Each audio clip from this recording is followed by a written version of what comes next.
I'm the last one who remembers why we fed the valley. That's what my grandmother told me. The only clear thing she said before the dementia took it all. We fed the valley, and the valley ate what we sent. And when we stopped feeding, when we broke the agreement, everything changed. I've had 40 years to think about what that meant, and I'm telling you now because the people who knew are dying, and the story needs to exist somewhere outside our heads. Subscribe if you haven't already. Now, let me walk you through how my family became guardians of something most people would dismiss as myth. My family settled in the Monongahela region of West Virginia in 1887.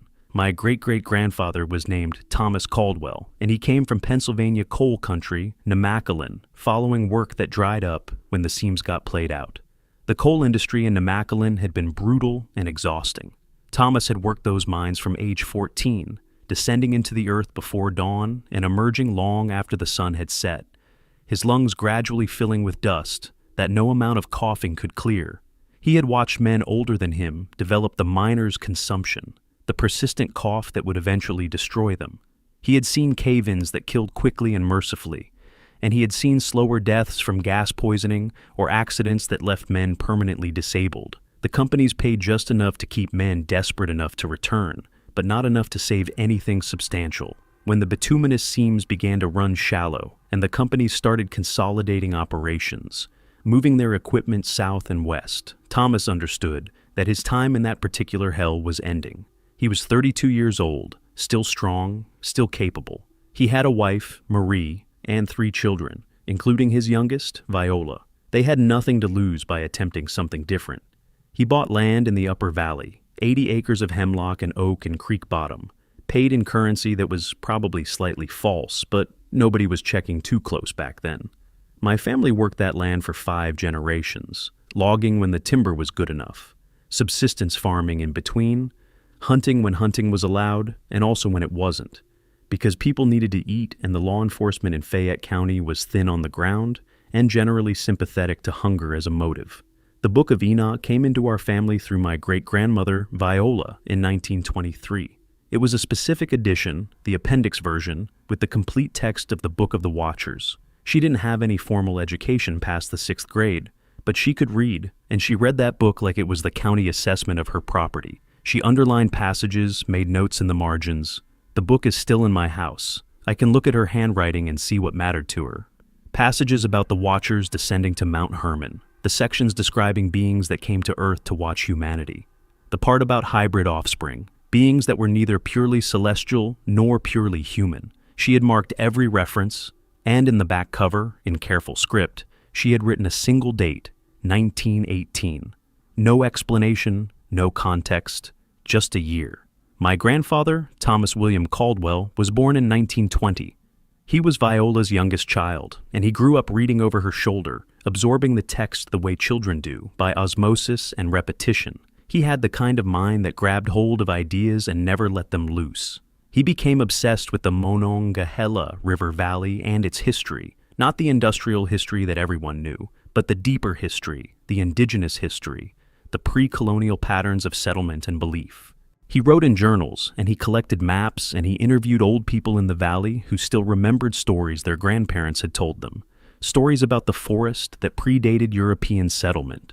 These interviews were conducted over decades, some in the 1960s when my grandfather was in his 40s, and the elderly people he spoke with were often in their 80s or 90s. He would drive to their homes with his notebook and his careful handwriting, and he would sit with people who remembered a world that was disappearing.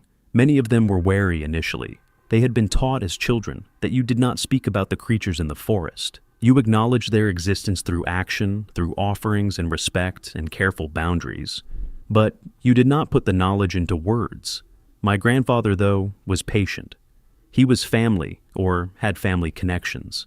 He was clearly intelligent and serious about his documentation, and most importantly, he seemed to understand that what he was asking them to share was sacred knowledge, not gossip or folklore to be treated lightly.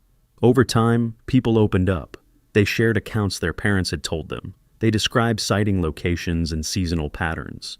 They explained the protocols their families had maintained. My grandfather documented it all, creating a record that would have been lost if he had not been willing to spend years listening to old voices in a dying valley. The story he collected most consistently, the one that appeared in multiple accounts from multiple families, came not from written records or formal history, but from oral tradition, from elderly people who had grown up hearing stories from their parents and grandparents, stories that predated any written documentation. These accounts were scattered across interviews conducted over decades, some recorded in my grandfather's careful handwriting, some captured in notes and fragments, some existing only in his memory, but they were consistent enough that a pattern emerged, a narrative that repeated with variations, a story that seemed to describe the same phenomenon across different time periods and different family lines. The consistency of the accounts, the way that strangers who had no way of coordinating their stories would nonetheless report similar details, the height of the creatures, the bipedal posture, the intelligence in their eyes, the protocols around offerings and boundaries. This consistency suggested that something real was being described, something that multiple independent observers had witnessed over generations. This story was about the Watchers, not called that by the people who lived there. They called them the Old Hunters, or the Guardians, or simply the Valley Watchers. The accounts were vague and consistent in their vagueness, like people telling a story they'd been told never to tell clearly. There were large creatures in the forest, bipedal, intelligent, that had lived in the Monongahela region longer than anyone could remember.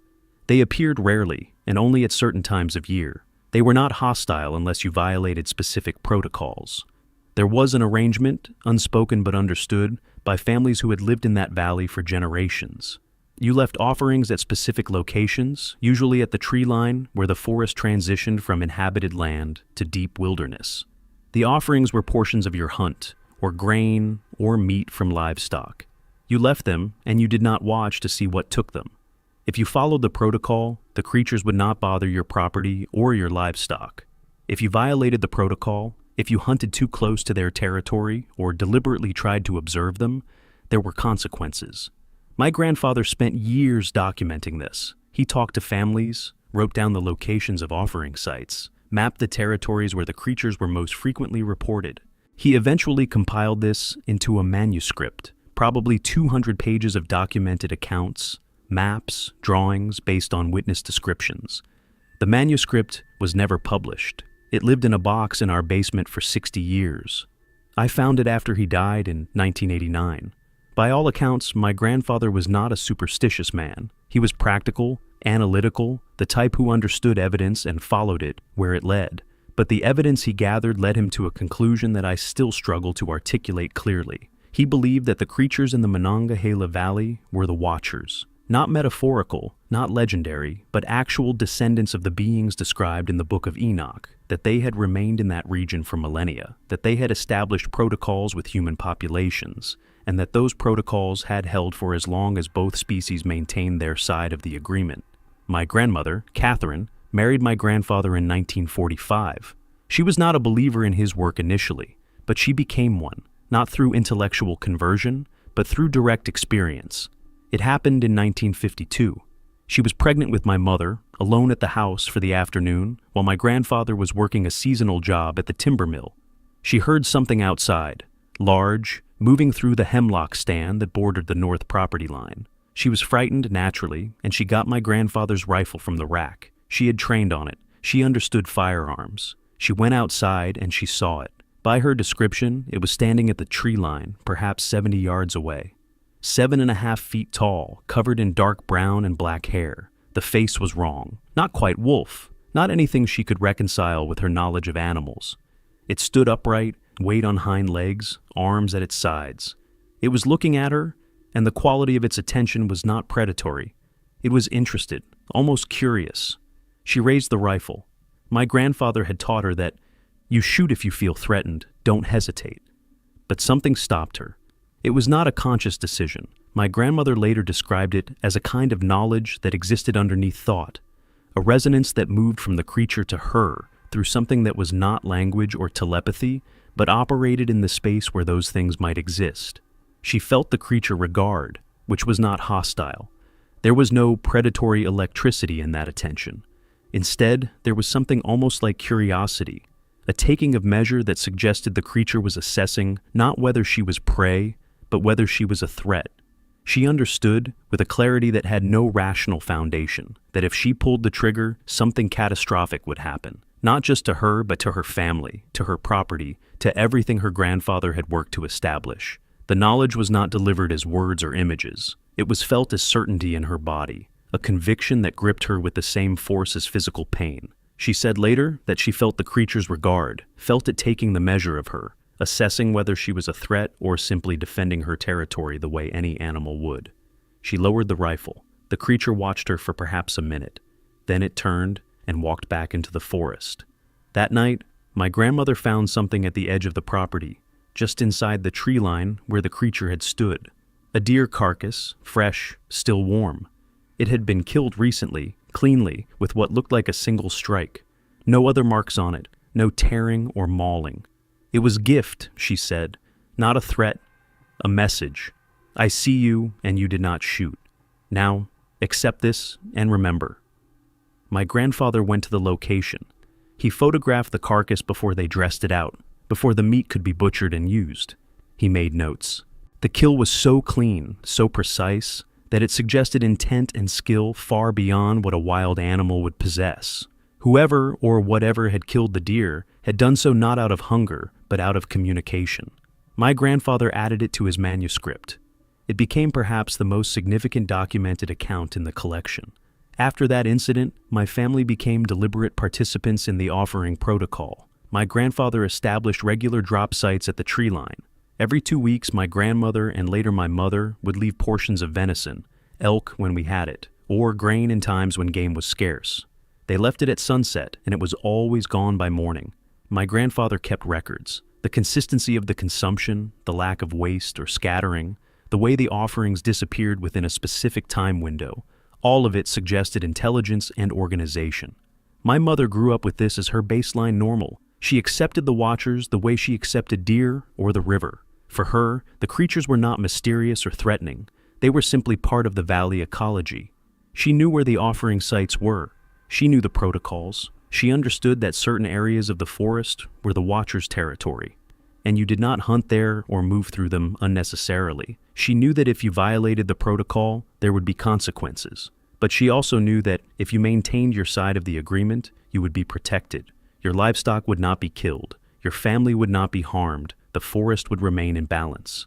There was an elegance to the arrangement. It was not unlike the careful management of any ecosystem respecting the needs of different species, understanding that each organism had its place and its function. My mother approached the offerings the way a farmer approaches tending his crops. It was work, but it was necessary work, and it was grounded in a deep understanding of how the world actually functioned, beyond the sanitized narratives that schools and governments tried to maintain. They were there, they had their place in the valley, and you respected the space they occupied. She married my father, Robert Kowalski, who was not from the valley. He was skeptical initially, pragmatically so, but my grandfather's manuscript and the consistency of family accounts wore down his disbelief.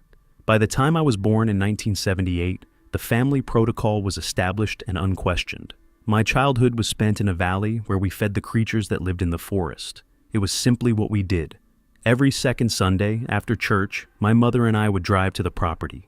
We'd walk to the established offering sites, usually a fallen log at the tree line, or a specific rock formation where the boundary was clear. We'd leave meat wrapped in cloth, or sometimes just a haunch of venison hung from a low branch. We never stayed to watch it be taken. That was the protocol.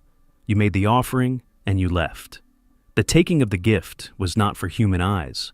I remember the forest smell, the specific quality of the air in the Monongahela region, hemlock and creek water, and earth that never fully dried. I remember the silence, not peaceful silence, but concentrated silence, like the forest itself was listening to what we were doing.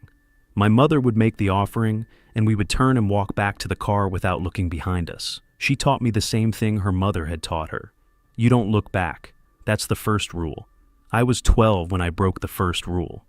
I have spent most of my life understanding that moment as a kind of threshold, a point where my childhood ended and my real education began. But at the time, I simply felt the pull of curiosity that every adolescent feels, the sense that the rules I had been given were recommendations rather than absolute boundaries, that I was old enough to test the limits of what I had been told. I was at that age where the safety instructions your parents give you begin to feel like excessive caution rather than genuine protection.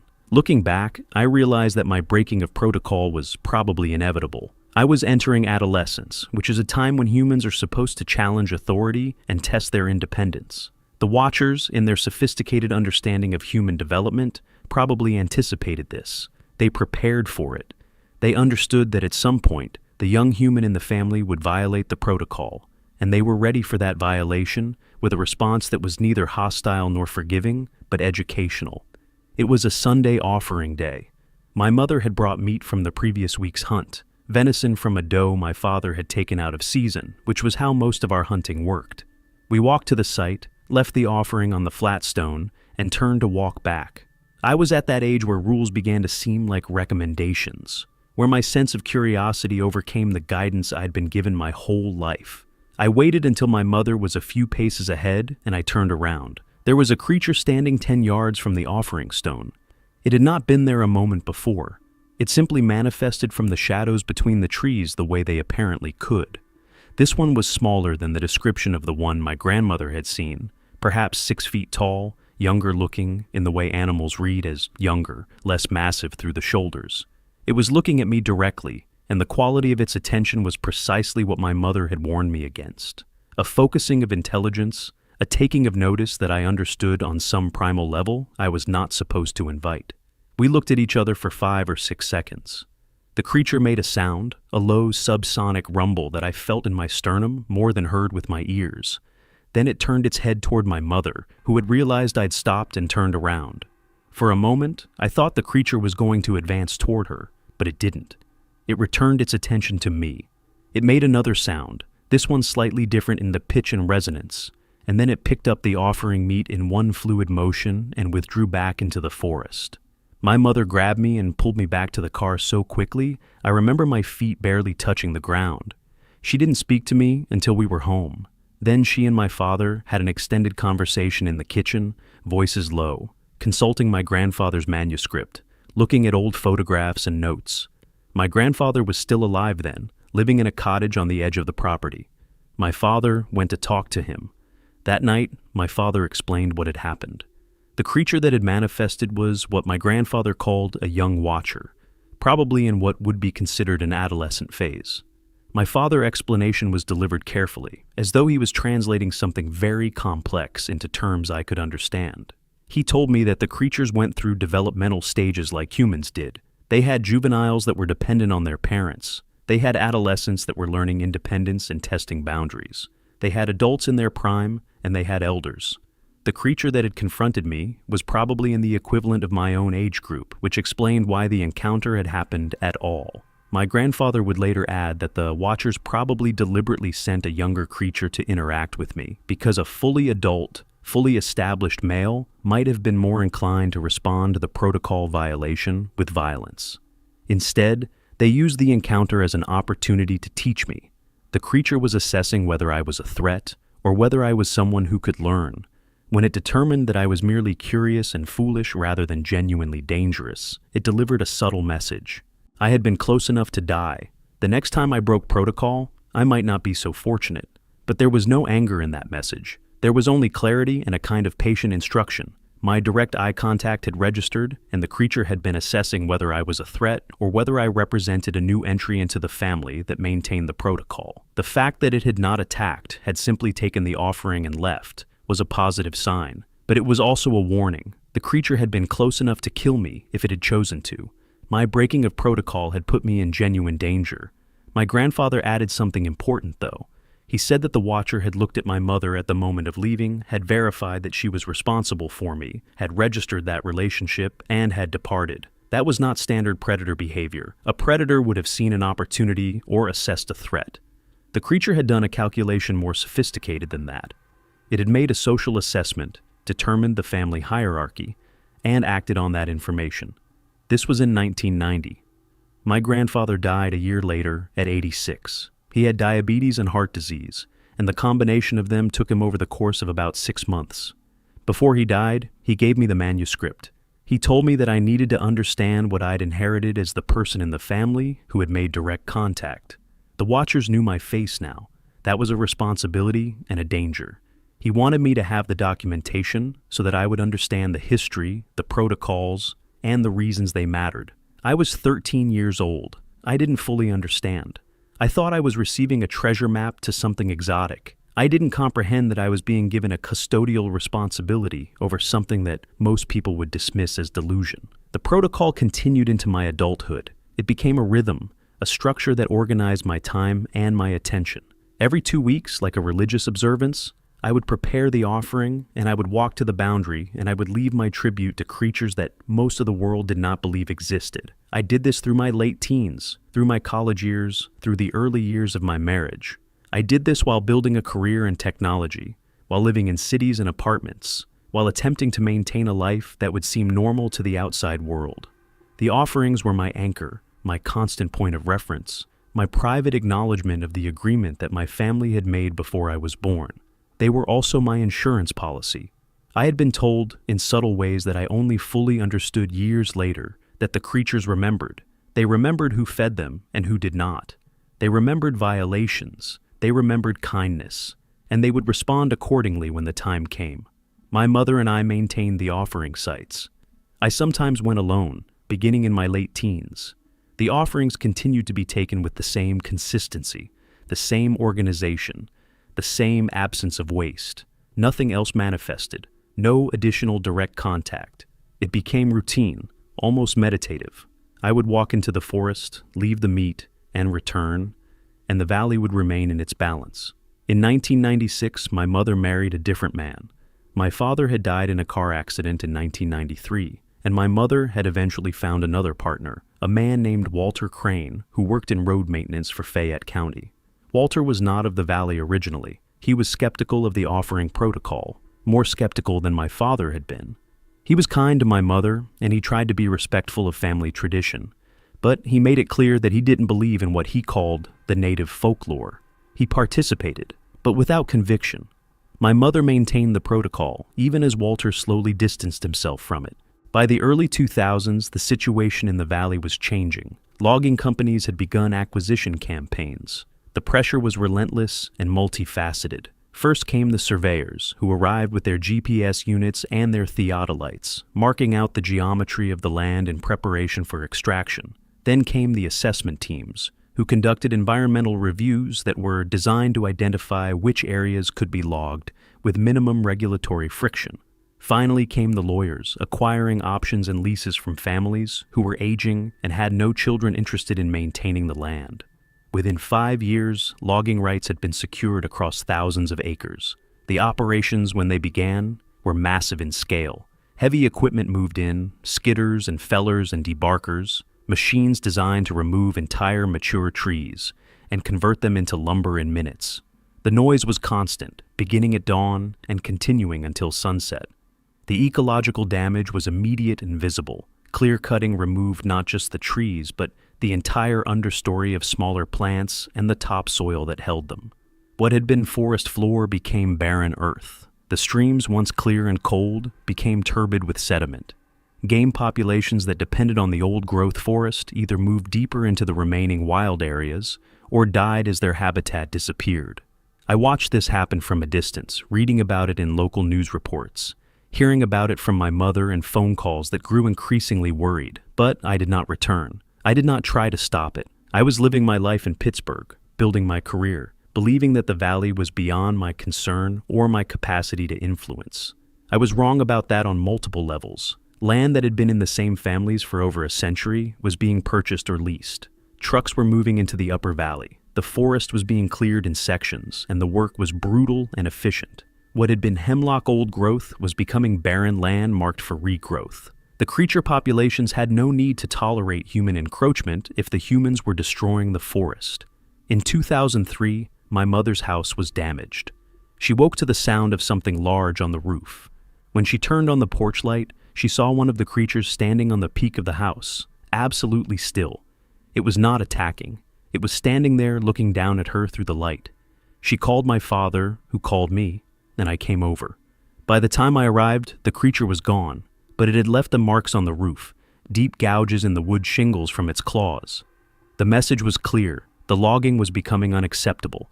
My mother and Walter decided to move. They sold the property to developers, and they left the valley.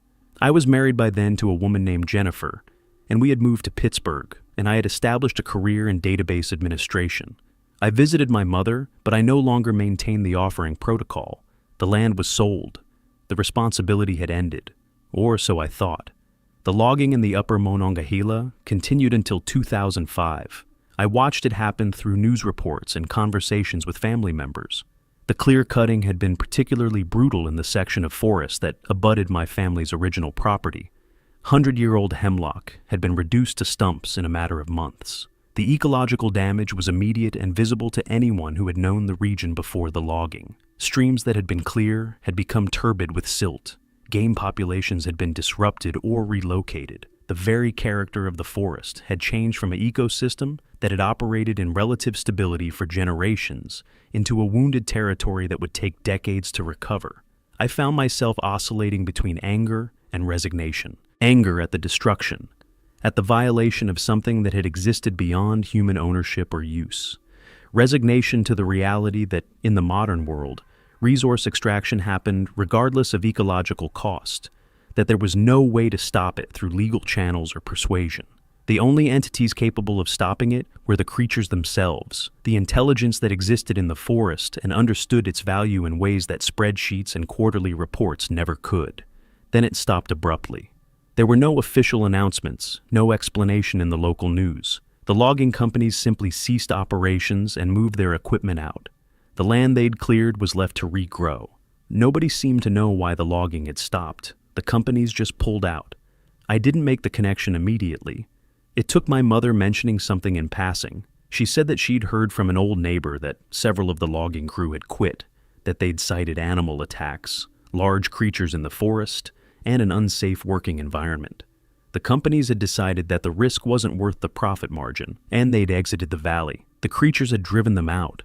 What happened during those final months of logging operations became the stuff of local legend, though nobody discussed it openly. Logging crew members began experiencing incidents that could not be easily explained through normal occupational hazard. A skidder operator reported that his equipment had been completely disabled overnight, not sabotaged in any crude way, but systematically dismantled, with parts removed and hidden in the surrounding forest. When the equipment was reassembled, it failed again the next night. A team of fellers reported encountering massive creatures in the forest that moved with deliberate intelligence, blocking their access to specific stands of timber. The creatures did not attack directly, but their presence was sufficiently intimidating that the workers refused to continue their operations. A supervisor was found unconscious near his camp, with no memory of how he had been rendered unconscious or how long he had been out. He reported vaguely that he had encountered something large and intelligent that had made him understand that his presence in the forest was unwelcome. Within weeks, the logging companies made a decision that surprised the local business community.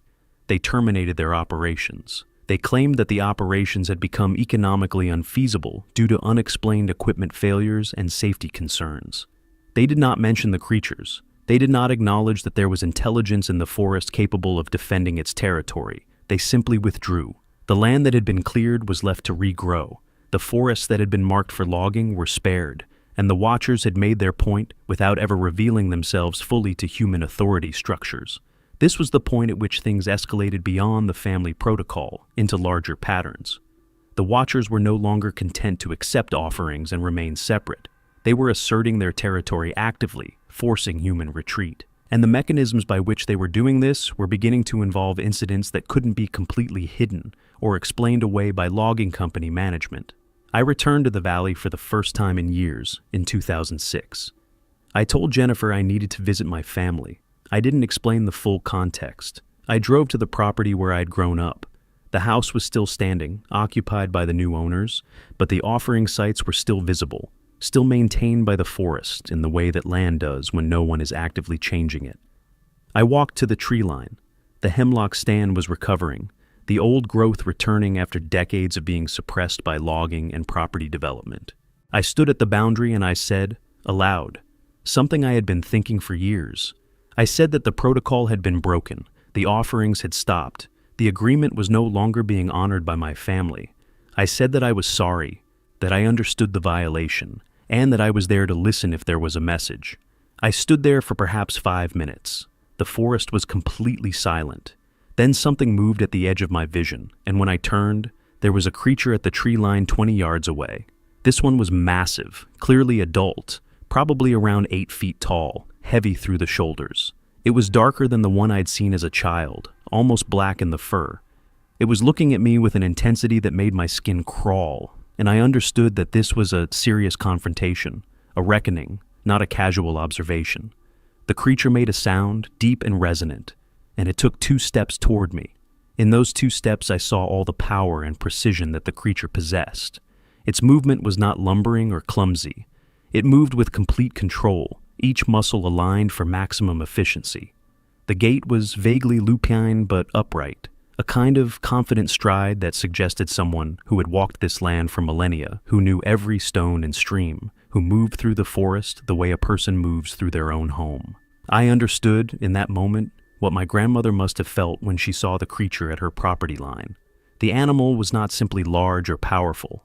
It was utterly at home in this territory in a way that humans could never be, in a way that transcended physical capability and suggested something closer to spiritual ownership, a rightful claim to the land that predated all human ownership documents or legal title. I did not run. My grandmother's account of the confrontation with her creature had established that standing your ground was the appropriate response.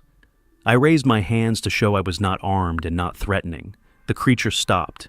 It looked at me for perhaps 10 seconds, and I could see its nostrils flaring, testing the air, taking my scent, assessing whether I was the person it expected or someone new.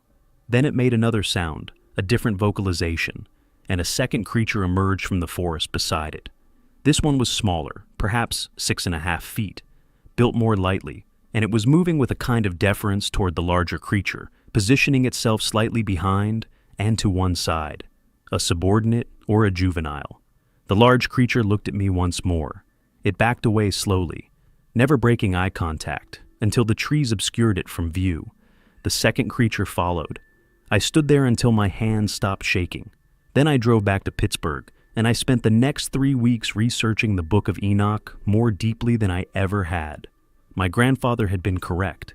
The texts that describe the Watchers, that ancient and deliberately obscure language about descending beings and hybrid offspring and Watchers stationed in territory, those texts were not metaphor or myth constructed by ancient storytellers to explain natural phenomena they didn't understand.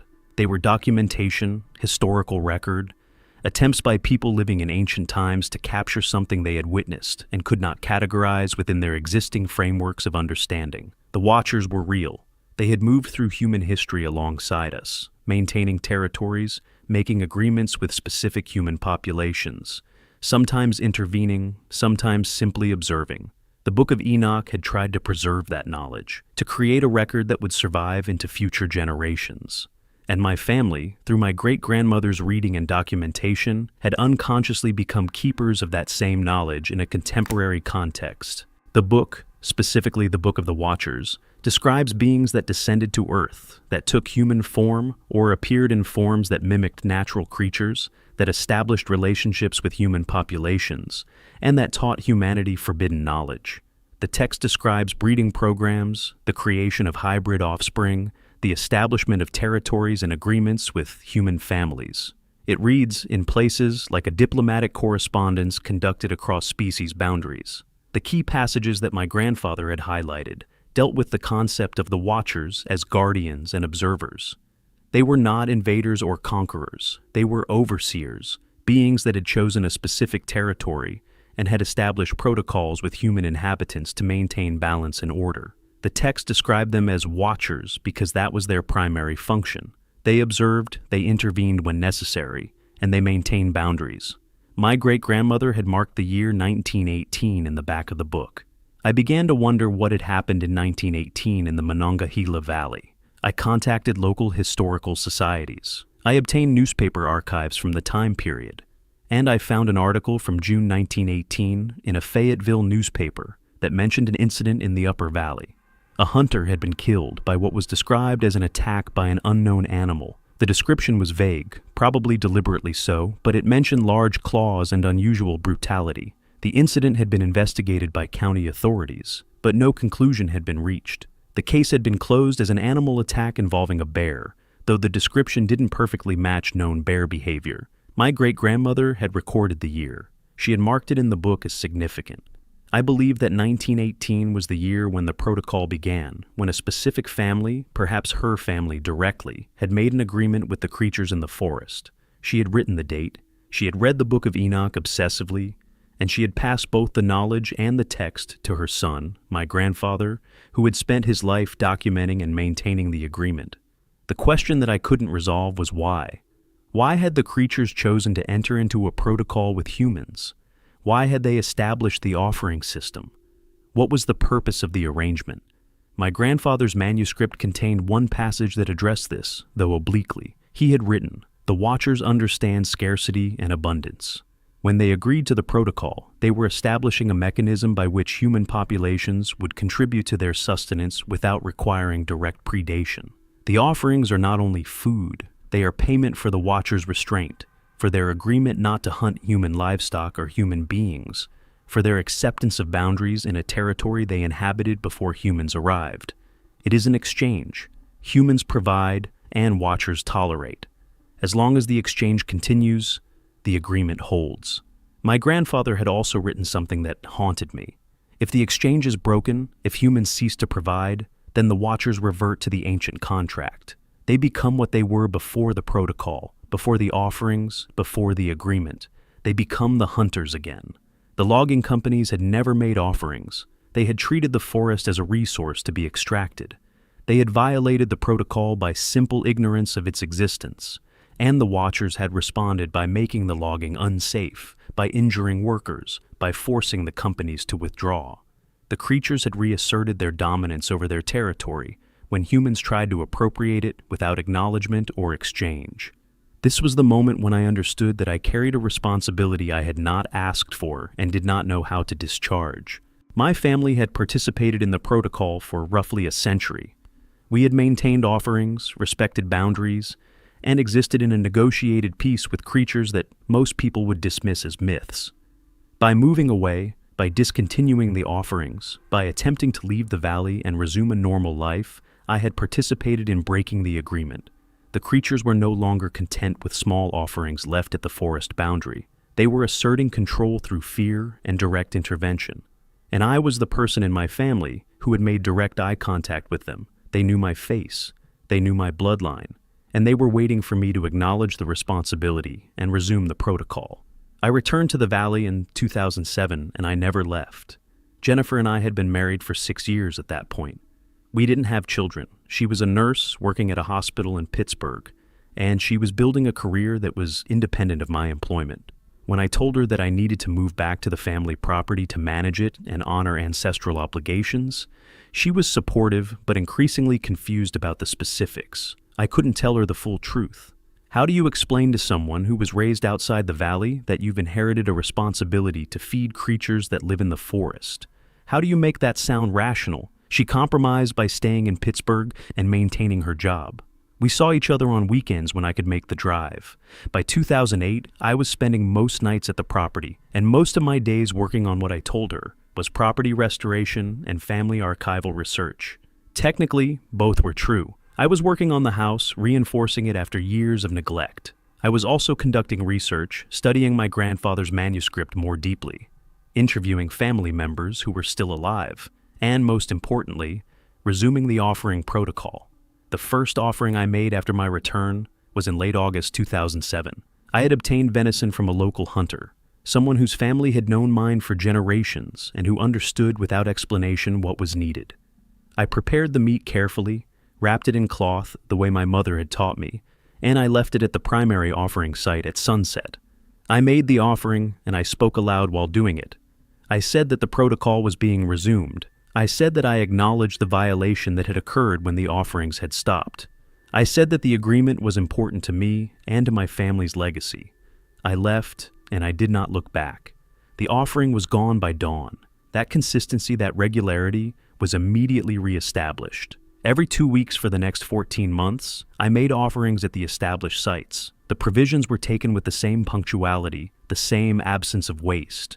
The forest remained in its balance. No creatures manifested, no warnings were issued. The protocol had resumed, and it was being honored. By 2009, Jennifer had accepted that I was staying in the valley indefinitely. She took a job at a medical clinic in Lewisburg, reducing her commute, and we established a compromise. I lived at the property primarily, maintaining the land and continuing the work that my family had established. She maintained an apartment in Lewisburg and worked during the week. We saw each other on weekends, and we made peace with the fact that our marriage was transitioning into something different than what we had envisioned. We loved each other, but the valley had become non-negotiable for me, and she respected that. My grandfather's manuscript became my constant reference. I read it repeatedly, looking for details about the creatures that went beyond simple documentation. He had conducted interviews with elderly residents of the valley, people who remembered accounts from their grandparents that went back to the 1800s, possibly earlier. One passage from an interview with a woman named Margaret Caldwell, recorded in 1965, stood out to me. She had said, "They teach their young the same way we do. I have seen them in the forest, multiple generations together, the adults showing the juveniles where to hunt, how to move through the deep forest where humans don't go. They have families. They have social structure. They are not so different from us, except they are smarter, and they do not forgive easily." The implication was clear. The creatures in the valley were not simply animals maintaining territory. They were a culture, a society, with structure that paralleled human organization. They had history. They had generational knowledge. They had memory. That understanding changed how I approached the offering protocol. I began to think of the offerings not as appeasement or a simple food exchange, but as tribute to a neighboring culture. I varied the offerings, making sure to include different meats, sometimes including other foods that might have cultural significance. I began leaving the offerings in ways that suggested respect, arranging them carefully, sometimes including simple wooden vessels that I crafted myself. I was attempting to communicate not just compliance with protocol, but genuine regard. In early 2010, I began to experience strange events in the house. Nothing malevolent, but persistent. The first incident was small enough that I might have dismissed it as my own forgetfulness. I had locked the front door before going to bed. I was certain of it. I had performed the action deliberately, turned the key in the lock, tested the handle to confirm it was secure. But when I woke the next morning, the door was standing open. The lock showed no signs of having been forced. Nothing was missing. No one had disturbed anything inside. The door was simply open, as though someone or something had used a key, or had understood the mechanism well enough to release it from the inside. Over the following weeks, similar incidents accumulated. A window in the kitchen that I had closed would be slightly ajar in the morning, despite the fact that I had checked it before going to bed. A door to the basement that I always kept locked stood open one morning, though again, there was no evidence of force. On one occasion, I found muddy footprints on the floor of my bedroom. Large footprints, far too large to be human. But they were arranged carefully, not scattered across the floor, as though someone had run, but placed deliberately, as if to ensure I would see them. The message was clear. The creatures could enter my house whenever they wished. They were not doing so to threaten me or to steal from me. They were doing it to demonstrate their presence, to ensure that I understood they were aware of where I lived, that I was not beyond their reach even in the space I considered most private and secure. It was a reminder, delivered not with violence, but with the quiet assertion of capability, that was somehow more unnerving than any direct threat could have been. Doors that I had locked would be found open in the morning. Windows that I had closed would be ajar. Once, I found the kitchen window opened and something left on the counter. It was a carved object, roughly human-shaped, made from what looked like bone or possibly antler. It was crude but clearly intentional. It was roughly 6 inches tall, and it was warm to the touch when I picked it up. I understood immediately that it was a response to my offerings, that the creatures were reciprocating in their own way. The carved figure was a message. I took it and I placed it at the primary offering site, and I made an offering of particular care that night, arranging the meat in the way I had observed creatures arranging objects in my grandfather's photographs. The carved figure disappeared by morning. That night, I dreamed. I have only told a few people about this dream, and those people looked at me with concern afterward, the way people do when someone says something that suggests mental instability. But it was vivid in a way that my normal dreams never are. I was in the forest, but I was seeing it through different eyes, perceiving it through senses that were not entirely human. I could smell things that had no names, detect movements that were impossible for human hearing to register. I was hunting, or rather, I was moving with other creatures, a coordinated group, and we were pursuing prey with an efficiency and precision that exceeded anything I had ever witnessed. The communication between the creatures was not verbal. It was something subtler, forces that operated on a level that language couldn't touch. I woke and I was paralyzed with fear for perhaps 10 minutes, my heart racing, my breath coming in short gasps. I sat up and I forced myself to understand what had happened rationally. It was a vivid dream, nothing more, a product of my waking thoughts about the creatures, my obsessive reading of my grandfather's manuscript, my immersion in the valley's history and the protocol. Dreams are the brain's way of processing information and emotion. This dream was simply my mind working through what I had learned, but it was so vivid. And it happened again, roughly 2 weeks later, with similar intensity. And again, a month after that. The dreams became recurring, a pattern that corresponded roughly to the offering schedule. Every 2 weeks I would have the dream of hunting through the forest, seeing through other eyes, thinking thoughts that were not my own thoughts. Each dream was slightly different, showing me new portions of the territory, new hunting techniques, new aspects of their existence that I had no conscious knowledge of. I began to keep a dream journal. I documented them the same way my grandfather had documented the offering sites and the sighting accounts. Gradually, I started to perceive a message in the dreams. I was being shown the territory from the watcher's perspective. I was being taught to see the valley the way they saw it, to understand its resources and its boundaries through their sensory apparatus. It was as though they were educating me, slowly integrating my consciousness with their understanding of the land. By 2011, I understood that my consciousness had changed in ways I couldn't fully articulate. I could stand in the forest and I could perceive things that I had no explanation for. I could sense the presence of creatures before I saw them. I could understand the communication patterns that they used, not through language, but through forces that operated underneath language, a resonance that registered as knowledge without requiring translation. I had become partially integrated into their society, or they had partially integrated their consciousness into mine. The boundary between the two was blurring, and I knew that this was not a coincidence. This was the purpose of the offering protocol. It was not simply a system of exchange.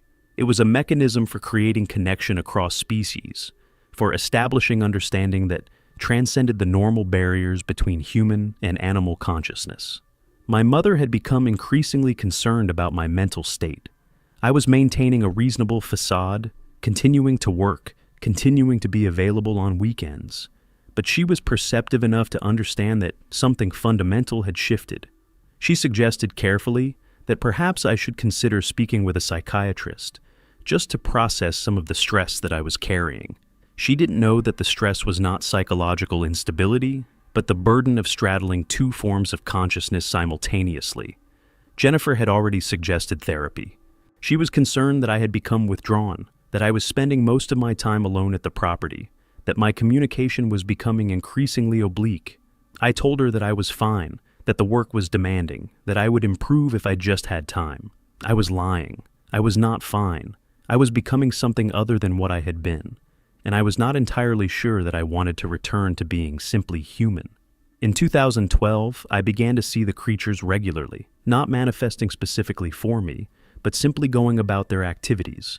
And I was present to observe. I would be at the forest boundary and they would pass nearby, and they would acknowledge me with a kind of casual recognition, the way one person might acknowledge another in a public space. I never made the mistake of trying to approach them or make direct contact. The protocol was clear. You did not initiate interaction, you maintained boundaries.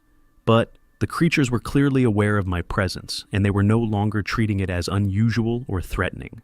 I began to compile my own documentation, separate from my grandfather's manuscript. I created maps showing sighting locations, temporal patterns of activity, evidence of territory maintenance and shifting. I recorded vocalizations using audio equipment, capturing the sounds that the creatures made and attempting to identify patterns in them.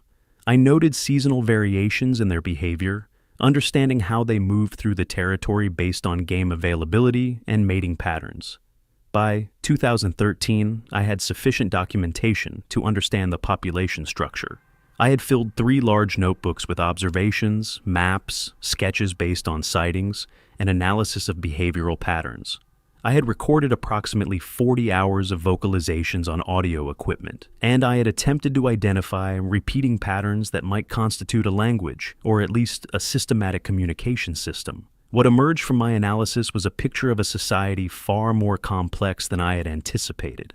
The primary group consisted of the large alpha male, an older female who appeared to be his long-term partner, and at least 4 offspring at various stages of development. The secondary groups appeared to be either dispersed offspring or related individuals who maintained semi-autonomous territories on the margins of the primary group range. The most striking aspect of the social structure was the absence of violence within the groups. I never observed any conflicts between individuals that involved physical aggression. There were clearly status hierarchies, certain individuals were deferred to by others, but these hierarchies appeared to be maintained through subtle displays and vocalizations rather than through fighting. Disputes were apparently resolved through communication and consensus building rather than dominance displays. This suggested a level of emotional sophistication and conflict resolution capability that exceeded what most people would consider possible for animal populations. These creatures had developed culture. They had developed social norms. They had developed ways of managing their existence together that did not require constant competition for status or resources. They were, in every meaningful sense, a civilization. What struck me most forcefully was the realization that these creatures maintained lineage, that they had genealogy and family history the way humans do. The large male was clearly the patriarch, but the female was not subordinate. Their relationship seemed collaborative, partners in the governance of the group. Their offspring showed developmental stages consistent with a multi-year maturation process, suggesting that juvenile creatures required extensive parental care and teaching. The secondary groups were probably the offspring of earlier matings, dispersed to maintain genetic diversity and reduce intragroup tension. This was sophisticated social organization, the kind that emerged from evolved intelligence, not instinct. These creatures understood property, understood governance, understood kinship and responsibility. They were not animals, they were people. The valley held approximately 12 to 15 individual watchers, organized into what appeared to be a family group with subsidiary groups.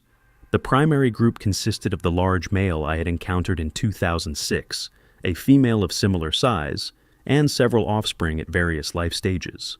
The secondary groups were probably related individuals, maintaining territory on the margins of the primary group's range. The sophistication of their social structure was beyond anything I had anticipated. They communicated using what seemed to be a combination of vocalizations and something nonverbal, possibly pheromonal or electromagnetic, that I could sense but not fully understand. They cooperated on hunting in ways that suggested pre-planning and tactical assessment. They showed evidence of tool use, including the creation of the carved object I had found. They maintained territories with clear boundaries, and they appeared to respect the boundaries of other groups. What struck me most profoundly was the evidence of care and affection between individuals. I observed a juvenile injured by a confrontation with a large predator, probably a cougar that had strayed into the territory. The parents and at least one other adult remained with the juvenile for 3 days while it recovered. They brought it food. They made vocalizations that seemed designed to be comforting. The juvenile survived and rejoined the group's hunting activities, suggesting that the care was not simply instinctive, but motivated by genuine relationship and concern. This was not animal behavior. This was the behavior of a conscious society, a culture with its own moral framework and values. By 2014, Jennifer had made the decision to separate. She had accepted that I was not going to return to Pittsburgh, that I was not going to resume the kind of life we had planned together. She was kind about it, but she was also clear that she needed to build a future that made sense for her, and that future did not include being married to a man who was increasingly lost in what she perceived as obsession. We divorced in 2015. It was amicable. She remarried in 2017 to a physician she met at the clinic. I sent a gift, and I did not attend the wedding. The valley had become my complete existence. I maintained the property by day, made offerings by night, and spent most of my time documenting the creatures and attempting to understand their society. My mother was dying by this point, declining into dementia and frailty. She moved into a care facility, and I visited her regularly, bringing documentation of my work, reading to her from my grandfather's manuscript, maintaining the oral tradition of the family knowledge even as her mind was becoming unable to retain it. In one of our last coherent conversations, shortly before she passed in 2016, she told me something that crystallized the nature of what I had inherited. She said that her mother, my great-grandmother, had received a visitation. Not a physical encounter, but something that registered in her mind, a kind of communication. The Watchers had made contact with Viola directly, and they had conveyed a message. They were asking her family to become guardians, keepers of the boundary between their world and the human world. They were offering a partnership, a shared stewardship of the territory. In exchange, her family would receive knowledge, protection, and a form of existence that transcended normal human limitations. My great-grandmother had accepted. She had read the Book of Enoch, not out of religious devotion, but because the text was a pre-existing human documentation of the same beings, the same relationships that she was now negotiating with. She had understood, perhaps through the communication she had received, that the hybrid relationships described in the text were real, that they had historical precedent, and that she was now entering into a contemporary version of that ancient arrangement. My grandfather had inherited this responsibility and had expanded it, documenting it, creating a record that would outlast his individual life. My mother had participated without fully understanding the depth of what she was maintaining, and I had been positioned by my direct eye contact at age 12 to become the primary human custodian of the agreement in the contemporary period. My mother died on October 17th, 2016. She had last spoken to me on October 14th. She had said, clearly with a moment of unusual lucidity, that I was the last one who remembered why we fed the valley. She told me that this was my burden to carry, and that she was sorry I had been given it. Then, the dementia reclaimed her, and 3 days later, she was gone. I inherited the property completely upon her death. I renovated the house, replacing the old furnishings and structures with new materials, but maintaining the essential layout and character. I expanded the offering sites, establishing additional locations based on what I had learned about the Watchers' movement patterns. I created a small archive in the basement, a room where I maintained all of my documentation, all of my grandfather's materials, and all of the evidence of the protocol and the Watchers' existence. By 2017, I had accumulated sufficient documentation to understand something that shocked me initially, though in retrospect should have been obvious. The Watchers in the Monongahela Valley were not an isolated population. They were part of a larger network. The dreams I had been experiencing were showing me not just local territory, but connectivity with other populations. Other territories where similar creatures maintained similar protocols with human families. I began to research the Book of Enoch more carefully, examining the geographic references. Mount Hermon, where the Watchers reportedly descended, was in Syria, in a region that is now politically inaccessible. But the text mentioned that the Watchers had spread across the earth, establishing territories and relationships.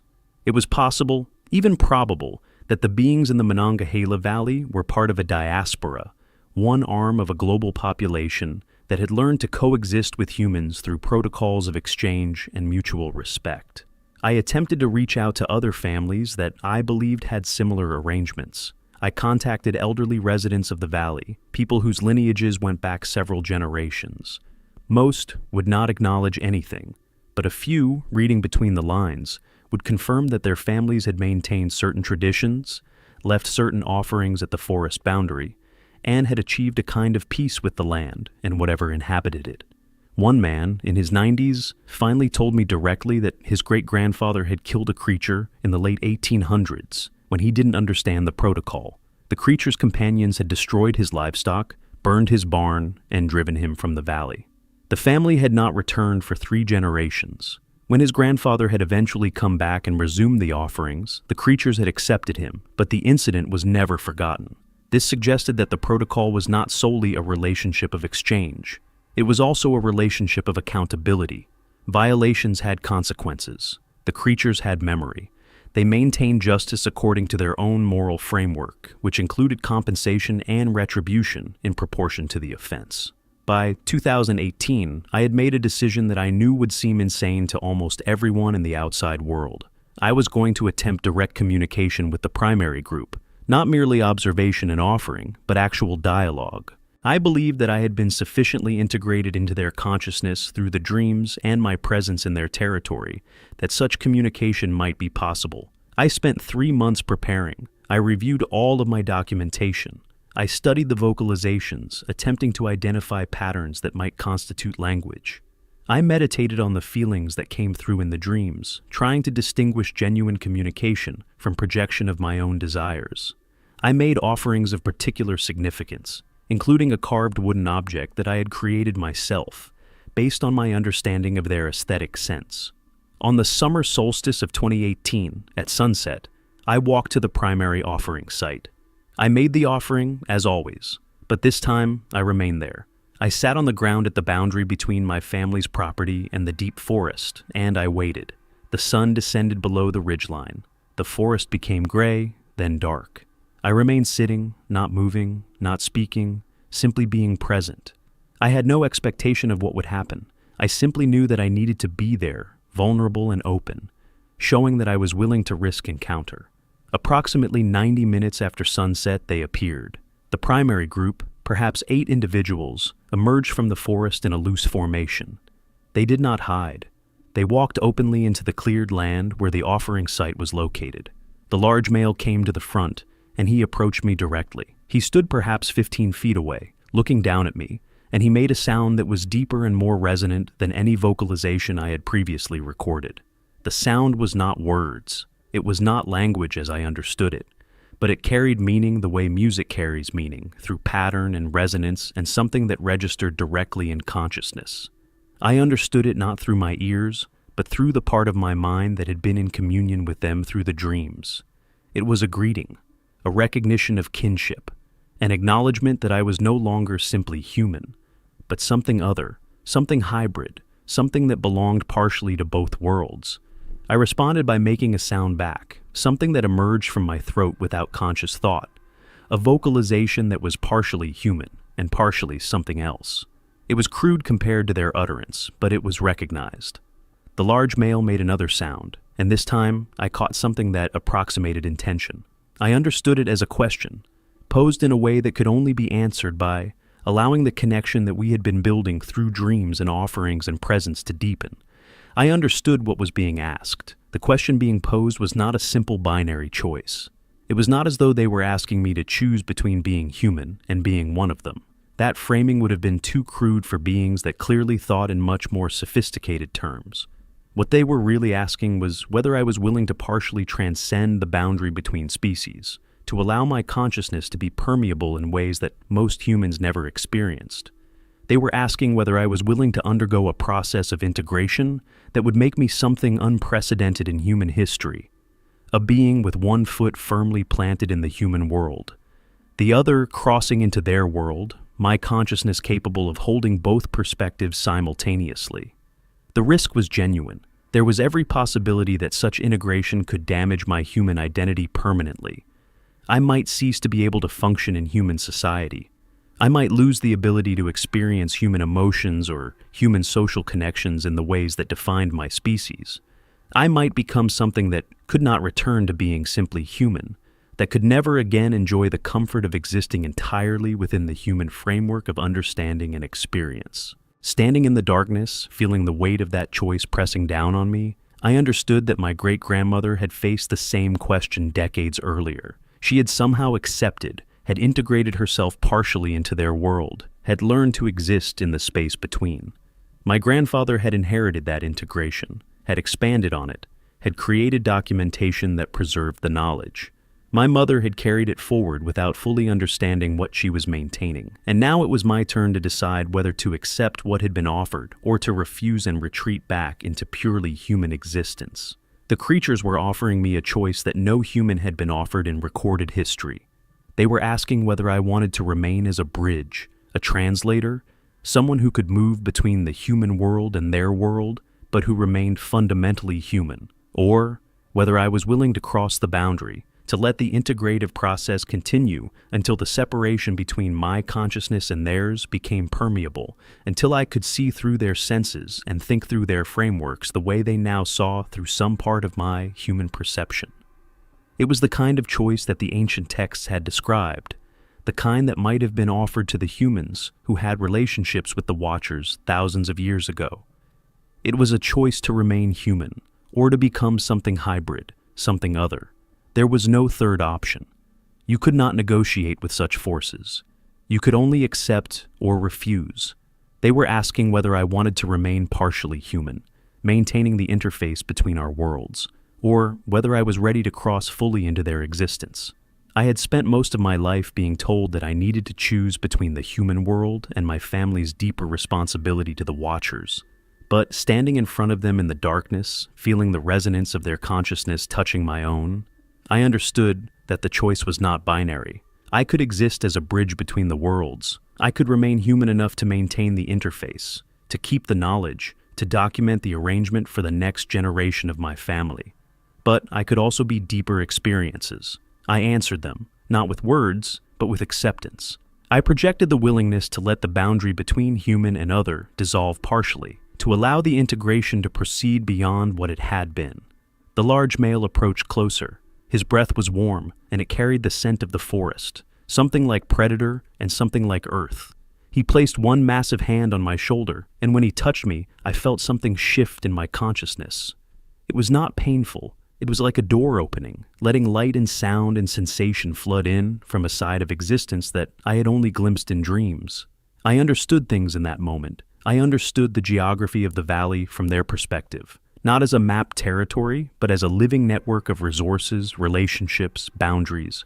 I understood the history of their presence, not as something that began when my great-grandmother made an agreement, but as something stretching back millennia, long before humans arrived. I understood their understanding of humans, which was not contempt or fear, but a kind of weary patience, the way a species that has achieved certain wisdom might regard a younger species capable of causing harm, but not yet mature enough to do it deliberately. The connection lasted perhaps 2 minutes. Then the large male released me, stepped back, and made a new vocalization, this one different from the first. It was a conclusion, a sealing of an agreement, a statement that matters had changed fundamentally. The group remained for another few minutes, each of them acknowledging me with a kind of nod or deliberate regard. Then they turned and walked back into the forest, and I was alone in the darkness.